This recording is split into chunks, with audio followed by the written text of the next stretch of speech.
बुजुर्गों को, 60 वर्ष से ज़्यादा उम्र की महिलाओं को नीतीश कुमार 400 रुपया देते हैं पेंशन के तौर पर। आज के ज़माने में अगर कोई भिखारी भी हो उसको भी 400 रुपया से ज़्यादा। आप बताइए, इस महंगाई के ज़माने में 400 रुपया में लोग अपना जीवन कैसे चला रहे हैं, ये सोचने वाली बात है। और इसीलिए लोग बदलाव चाहते हैं, लोग लालू नीतीश मोदी के राज से छुटकारा चाहते हैं। अभी तक लोगों के पास विकल्प नहीं था।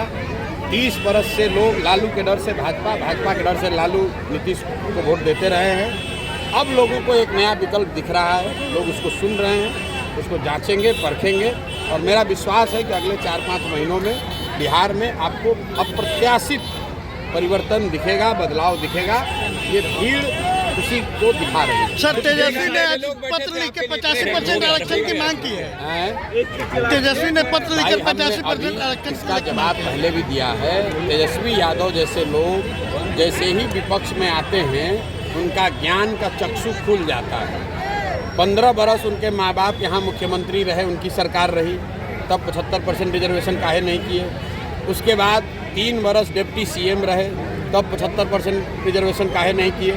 जैसे ही चुनाव आया, विपक्ष में ये आदमी आया तो कुछ भी बोलता है, भाई 75% रिजर्वेशन कराओ, कौन रोक रहा है। सर, पटना में एक बार फिर छात्र यही नीतीश कुमार के साथ बैठ के गलबहियाँ करके ये आदमी उप मुख्यमंत्री बना हुआ था, और आज नीतीश कुमार को प्रेम पत्र लिख रहे हैं। अरे भाई, जब आप नीतीश कुमार के साथ थे उसी समय 75% रिजर्वेशन लागू कर देते, उसमें दिक्कत क्या है। तो बिहार में डोमिसाइल नीति को लेकर छात्र आंदोलन कर रहे हैं। डोमिसाइल नीति जो है, बिहार के युवा इसलिए सफ़र कर रहे हैं क्योंकि हम लोग के मुख्यमंत्री नीतीश कुमार को पिछले कई वर्षों से प्रधानमंत्री बनने का नशा चढ़ा हुआ है।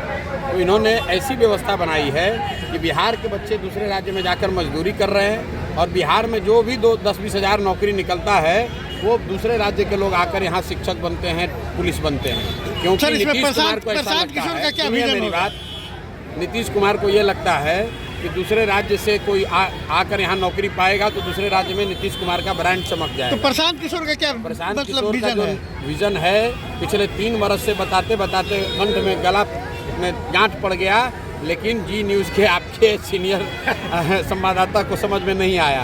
प्रशांत किशोर का विजन ये है कि 15 साल से कम उम्र के हर बच्चे के लिए इतनी अच्छी पढ़ाई की व्यवस्था की जाए कि वो बच्चा आगे चलकर व्यवस्था पर बोझ न बने। 15 साल से 50 साल के उम्र के हर युवा को रोजी रोजगार करने के लिए सस्ते दर पर, सरकारी गारंटी पर, 4% ब्याज पर लोन दिया जाए, पूंजी दिया जाए, ताकि हर घर में रोजी रोजगार हो सके। प्रशांत किशोर का विज़न ये है कि 60 वर्ष से ज़्यादा उम्र के हर महिला पुरुष को कम से कम 2000 रुपया दिया जाए मासिक पेंशन के तौर पर, ताकि वो अपना आदमी जीवन यापन कर सके। गांधी मोदी जी, सर क्या लगता है 2025 के चुनाव के लिए 6 घंटे लोग बैठे हुए, 25 के चुनाव में क्या होगा? प्रशांत किशोर कहाँ रहेंगे? मोदी और नीतीश बहुत बड़े लीडर हैं, लेकिन लोकतंत्र में जनता से बढ़कर कोई नहीं है। लोग न मोदी को सुनने आ रहे हैं, न नीतीश कुमार को, न प्रशांत किशोर को। लोग अपने और अपने बच्चों के लिए बदलाव का रास्ता ढूंढने आ रहे हैं। उनको दिख रहा है कि बिहार में पहली बार शायद एक नया सशक्त ईमानदार विकल्प, एक रास्ता दिख रहा है। उसको वो देखने आ रहे हैं, उसको सुनने आ रहे हैं, उसको जांचने आ रहे हैं। अगर उसको वो समझ गए, उस पर भरोसा हो गया, तो नवंबर में एक तरफा आपको रिजल्ट दिखेगा। बिहार में आपको नई व्यवस्था दिखेगी, जनसुराज ही जनसुराज दिखेगी।